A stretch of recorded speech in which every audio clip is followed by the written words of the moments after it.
So I want you to imagine something for a second. Imagine serving your country for a decade, building this entire 68-year life as a proud, pint-drinking Yorkshireman named Smith. Right, a very solid, classic English identity. Exactly. And then, you just take a casual cheek swab and discover, completely out of nowhere, that your blood actually belongs to the ancient maritime tribes of Denmark. It is the ultimate identity earthquake. Yeah. You literally go to sleep as an English Smith, and you wake up as a Danish Viking. And it happens so much faster than you might think. Well, all thanks to just a tiny cotton swab. Right. So, welcome to today's deep dive. We are deconstructing how modern genetic testing can, completely rewrite a person's life story. Unlocking centuries of hidden history in the process. Yeah, and to map this all out, we are pulling from this really fascinating stack of sources today. We've got highly detailed WikiTree profiles, some complex DNA lineage charts, and a really rigorous socio-historical analysis of the Danish Nordman lineage. We also have these vintage Danish genealogical manuals like Lurslate's Forsking and Vorslate's Snavni. Which are so helpful. Oh, and we even tracked down this incredibly quirky Norwegian classified ad from a site called 8N Enterget. Yeah, selling a 1941 edition of Aesop's Fables illustrated by Albert Jern. Which, that just goes to show that reconstructing a family's historical context often requires digging through, well, the most unexpected artifacts scattered across Scandinavia. Absolutely. You have to look everywhere. So our mission today is to really bring to life the incredible story of Paul Anthony Smith, because Paul's story is just the perfect lens for you, the listener, to understand how genetic genealogy actually works mechanically. Right, and how the official paper trail of history is, well, sometimes it's completely blind to the biological truth. Yeah. So let's start at the beginning. Paul's life began in a very specific, very English setting. He was born on March 18th, 1951, in this humble little hut on the grounds of an old RAF station in Carnaby, Yorkshire. Which is such a vivid image. He grew up, deeply rooted in that post-war British culture. And he eventually joins the British Army, serving from 1966 all the way to 1975. Right. Including a tour in Northern Ireland. So he builds his entire foundation around being Paul Smith from Yorkshire. But then, at the age of 68, he decides to take a family tree DNA test. And this is where I really want to dig into the actual mechanics, because the sources mention two different types of tests here, autosomal DNA and the Y chromosome test. Yeah, they do completely different things. Right. So why is one of them so much more definitive for tracing, like a paternal line? Well, think of autosomal DNA like a massive pot of genetic soup. Okay, soup. I like that. You get half from your mother, half from your father, and it's just this randomized blend of all your recent ancestors. So it's good for, what, finding cousins and things? Exactly. It's great for finding second cousins, but because it halves every single generation, it just gets too diluted to trace deep historical lines accurately. Okay, so the autosomal is the soup. What is the Y chromosome doing? The Y chromosome is more like, well, it's like an unbreakable spear piercing straight back through time. Oh, wow. Because it is passed exclusively from father to son, generation after generation, almost perfectly intact. It just doesn't mix with the mother's DNA at all.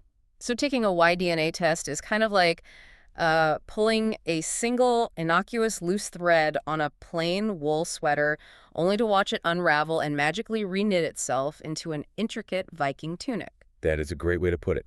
When Paul took that Y DNA test, it wasn't just giving him some vague geographical estimate. Right. It was literally handing him a biological surname that had never been translated or altered. And the charts show his Y DNA mapped to something called a haplogroup IM253. Yes. Which, that sounds like a router password.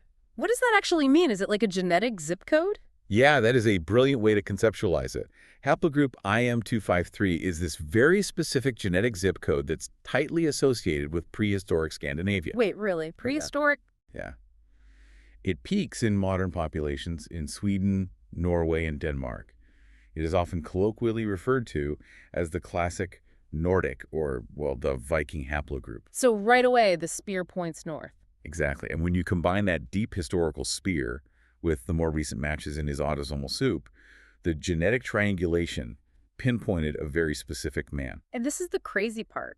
The biological father of Paul Smith was not an English Smith at all. Not at all. It was a Danish man named Henning Peter Nielsen Nordman, who was born in 1916. Just imagine how jarring that must be. You're an English Smith, and overnight, boom, you're a Danish Nordman. The precision is staggering. But, once you have that biological anchor, a name and a birth year in Denmark, the challenge completely shifts. Right, it goes from genetics to history. Exactly. How do you actually trace Henning Peter Nielsen Nordman backward through time? And this is where we get to crack open that vintage Danish genealogical manual from our sources, Lair Slægtsforskning. Oh, it is such a fascinating read. I was looking through their methodology, specifically this thing called the ANENR, or Ancestor Number System.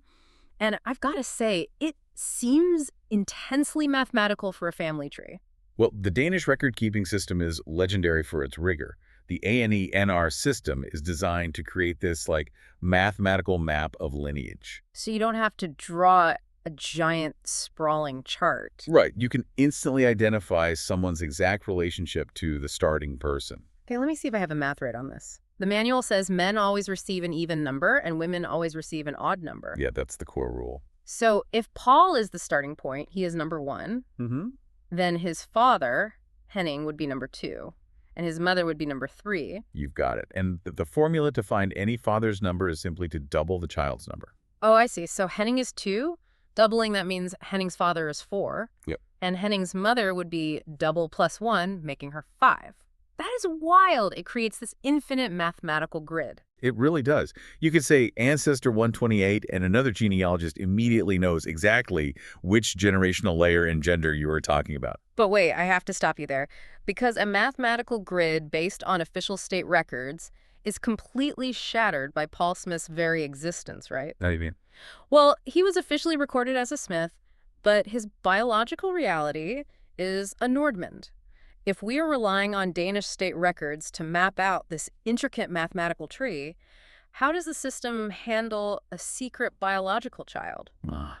Doesn't uncover a biological truth that contradicts the official narrative just upset the family honor and destroy the established tree? You know, the authors of the Danish manual actually anticipated that exact tension. Oh, they did. Yeah, they used this wonderfully specific term for the phenomenon. They call it a side spring. A side spring. It literally translates to a side leap. It refers to an affair or an illegitimate child outside the official marriage. A side spring.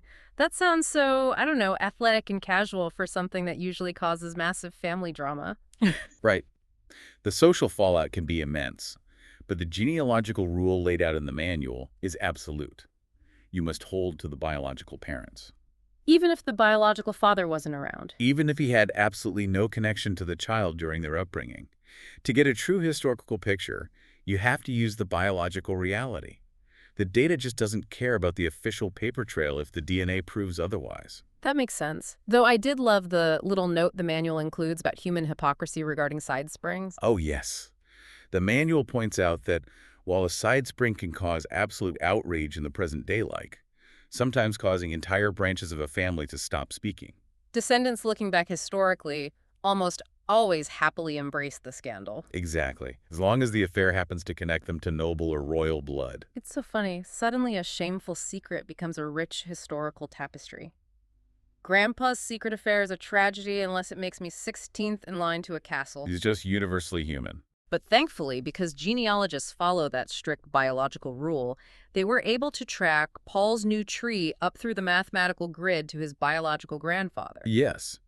His name was Peter Nielsen Nordman, and he was born on December 4th, 1883, in a town called Skagen, Denmark. And that name, Peter Nielsen Nordman, actually brings us to a massive cultural shift in Danish history. It really does. Because if you look at the lineage charts prior to the 19th century, Paul's ancestors didn't have the last name Nordman. No, they didn't. They were using the classic patronymic system. Right, where your last name changes every generation. Exactly. For centuries, if your name was Peter and your father was Niels, you were simply Peter Nielsen, Peter, son of Niels. And if you then had a son named Jacob, he wouldn't be a Nielsen. Right, he would be Jacob Peterson. I mean, I understand the cultural tradition there, but from an administrative standpoint, that is a total nightmare. Oh, absolutely. If you are a tax collector trying to track a family's wealth across 3 generations, the surname completely morphs every single time. Well, the Danish government eventually reached the exact same conclusion. I bet they did. Our source, Vorsleitsnavne, which literally translates to our surnames, details this sweeping law that was passed in 1828. What did the law do?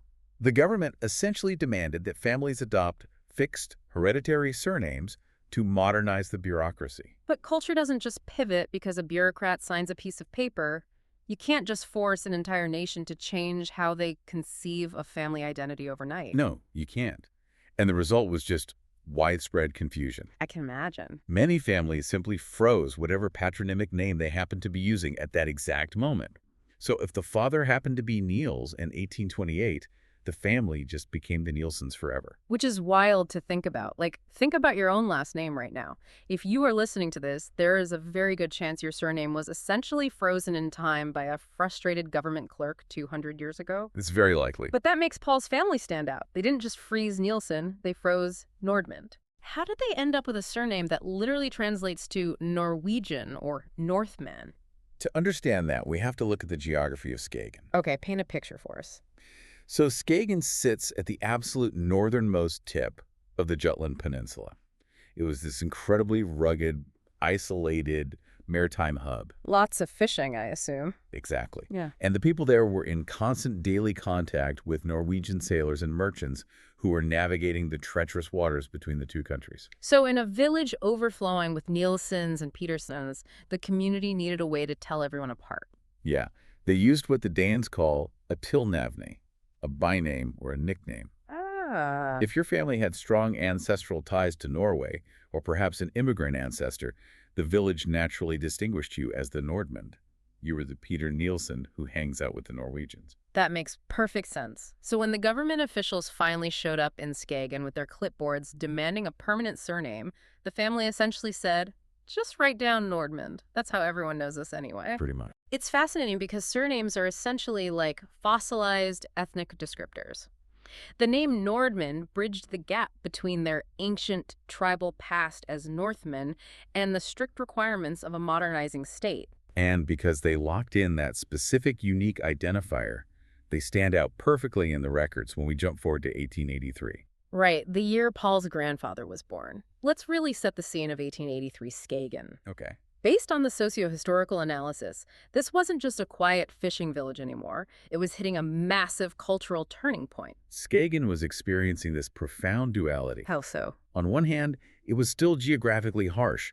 Making a living required battling the North Sea every single day. But simultaneously, it was transforming into an international cultural center. Really? An art hub? Yeah, it began attracting the Skagen painters, this renowned group of Scandinavian bohemian artists. Oh, right. They flocked there for the unique coastal light. Exactly. And to romanticize the heroic, brutal lives of the local fishermen. So you have these incredibly tough, sea-beaten locals rubbing shoulders with avant-garde artists from Copenhagen. It was quite the mix. But the sources point out that for the locals, for families like the Nordmans, the core currency of their existence wasn't art. It was something called air. Yes. Heir translates directly to family honor. Honor. In a tight-knit, isolated community like that, a family's reputation dictated absolutely everything. See, we often think of honor as an abstract, almost medieval concept, knights and duels and stuff.